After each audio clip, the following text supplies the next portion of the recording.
Pourquoi le Maroc aurait-il voulu espionner le président français et plusieurs de ses ministres en 2019? Des journalistes de Forbidden Stories évoquent plusieurs pistes. L'obsession d'abord des services marocains pour les questions liées au Sahara occidental et le Front Polisario, l'organisation qui demande l'autodétermination de la région. Rabat s'intéresse au positionnement de Paris sur ce dossier, mais aussi sur celui du voisin et rival de toujours, l'Algérie, et plus particulièrement sur sa situation politique incertaine en 2019, alors que le président Abdelaziz Bouteflika, déstabilisé par les manifestations du Irak, vient d'annoncer qu'il renoncerait à un 5e mandat. Il y a au Maroc une culture de la surveillance extrêmement poussée, de la surveillance physique jusqu'ici, et les nouvelles technologies ne seraient en fait que le prolongement de cette culture de la surveillance et du contrôle. Une surveillance et un contrôle qui auraient conduit les services du royaume à espionner à tout va en utilisant le logiciel espion Pegasus en France, mais aussi au Maroc où des journalistes et des opposants sont sur la liste, et même le roi Mohamed VI et une grande partie de son entourage. Le pays, de son côté, nie être un client du logiciel Pegasus, et les autorités françaises réagissent avec un certain embarras. Sont d'une très grande gravité. Alors, quelle suite diplomatique? Ça va se régler par des rappels à l'ordre, ça va se régler par éventuellement le retrait de telle ou telle personne, mais ça n'ira pas plus loin.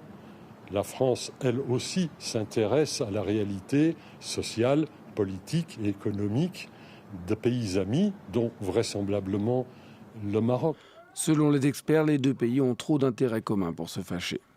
Macron tient un conseil de défense exceptionnel en ce moment. C'est ce qu'a indiqué ce matin le porte-parole du gouvernement, Gabriel Attal. Signe, selon lui, que la présidence de la République prend cette affaire très au sérieux. Après les révélations sur la présence, entre autres, des téléphones du président de la République parmi les cibles potentielles de ce logiciel Pegasus que le Maroc aurait donc utilisé à des fins d'espionnage. On en parle avec vous, Bruno Darou. Bonjour, Bruno. Bonjour, Ashrène. Qu'est-ce qui pourrait ressortir de ce conseil de défense exceptionnel ?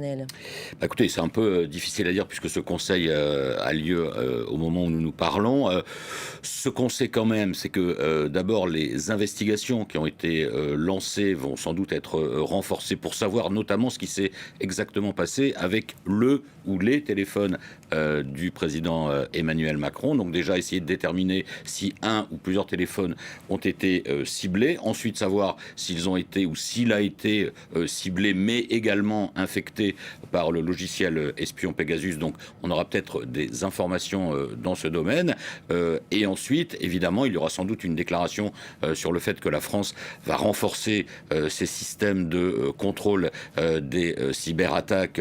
Le porte-parole du gouvernement, vous l'avez dit, Gabriel Attal, a dit qu'un plan de 100 millions d'euros a déjà été annoncé pour mieux aider les collectivités locales, les hôpitaux notamment, à faire face à ces cyberattaques. Et là, en plus, on est dans une cyberattaque d'un type un peu nouveau, puisque c'est une société privée, NSO, qui passe des contrats avec des États. Alors après, la riposte, en fait, si aujourd'hui il est établi que l'un des téléphones ou plusieurs téléphones d'Emmanuel Macron ont été à la fois ciblés et en plus infectés par Pegasus, évidemment l'affaire prendra une tournure diplomatique un peu compliquée, car les relations entre la France et le Maroc sont à la fois étroites et compliquées. Les services de renseignement marocains et français collaborent étroitement. Le Maroc notamment collabore beaucoup avec la France contre les menaces djihadistes par exemple. Donc la France ne peut pas se passer du Maroc. Donc quelle sera la nature de la riposte diplomatique? C'est peut-être ça qui est en train d'être calibré en ce moment au Conseil de défense.